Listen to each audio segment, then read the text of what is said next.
தலைவரே, கலக்கம் மானிடர்களை பலவீனர்களாக்குகிறது. ஒரு ஆதர்ச தாயும் தந்தையும் தம் பிள்ளைகள் உயர்வை நோக்கிச் செல்லும் பாதையில் தடையாக கூடிய உணர்ச்சிகளை தியாகிக்க வேண்டும். இல்லையேல் அது வருங்காலத்தில் வாரிசுகளின் வீழ்ச்சிக்கு விதையாகலாம்.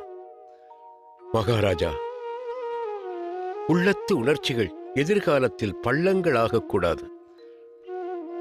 ஆறுதல் அடையுங்கள் அரசே. நன்மை உண்டாகட்டும். வளமோடு வாழ்க.